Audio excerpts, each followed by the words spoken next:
Welcome to the channel's 100th episode, and thanks to your votes, we'll be celebrating at Zoo Atlanta's African Savanna. Marketed in the media as brand new, but it opened as the Masai Mara in 1989.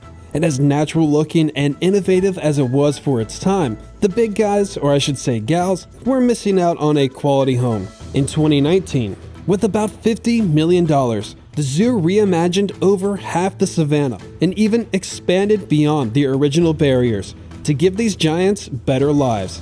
So, let's see how they did. Starting just beyond the zoo's gates is a flamboyance of Chilean flamingos of South America. So no, they may not be part of the savanna, but I wanted them to greet us just as they would on an actual visit. And not too far ahead, right after the archway, you'll run into Mumbles, the southern white rhino from Houston, the first of his kind in the zoo's history.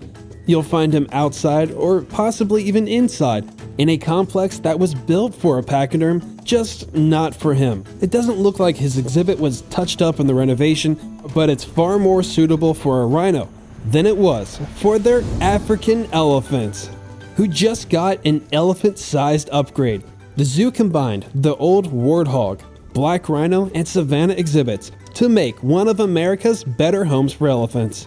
Rather from a distance, you can get really close to females Tara, Kelly, and the 11,000-pound bull Masholo, with a complex total of over 2.5 acres. That's a 75% increase over what they had before, and it has plenty of awesome features. There's natural outcroppings, mud wallows, and several feeding stations. One where the food is hidden behind a wall, along with scattered elevated browsers near the fence line that gives you very detailed looks at their tusks. For us, there's a small presentation area, an interactive wired sculpture with a bunch of educational lift-up signs. You can head into the Zambezi Elephant Center, where you might see the pachyderms inside and learn what it really takes to care for a several-ton animal. And on another note, in between the viewings are two connected, open-topped scrublands with a very busy mob of meerkats. The elephants have 4 private spaces and 2 public yards. Though the other one was blocked off on this day, you can see just about every inch of the complex from several vantage points out here and from the Savannah Hall. Referred to as one of Atlanta's most treasured historic buildings, now suited for galas, banquets, and other events for up to 1,200 people who can party while also getting a sweeping, grand new view of the plains. Now, it doesn't really need to be said, but no African savanna is really truly complete without the lion. Famous for being the world's most social cat, living in groups or prides, usually formed by a male, female, and their cubs, Atlanta's is 3 brothers, which happens more often than you think. When a male turns 2, several things might happen to them. They're either kicked out of the family, will start a family of their own, or form a bachelor pride that could last a lifetime. They roar to scare off intruders or to show their power amongst other males, which can be heard from 5 miles away. And I was finally able to capture it on camera.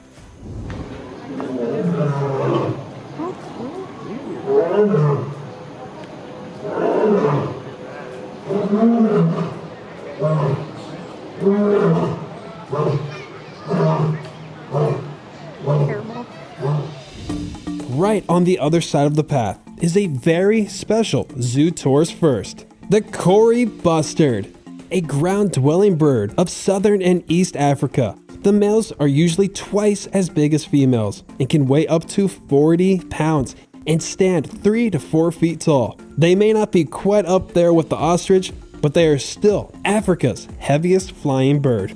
And right behind them are a few other savanna classics. Ostriches that we didn't see, with plain zebras, and 3 male reticulated giraffes.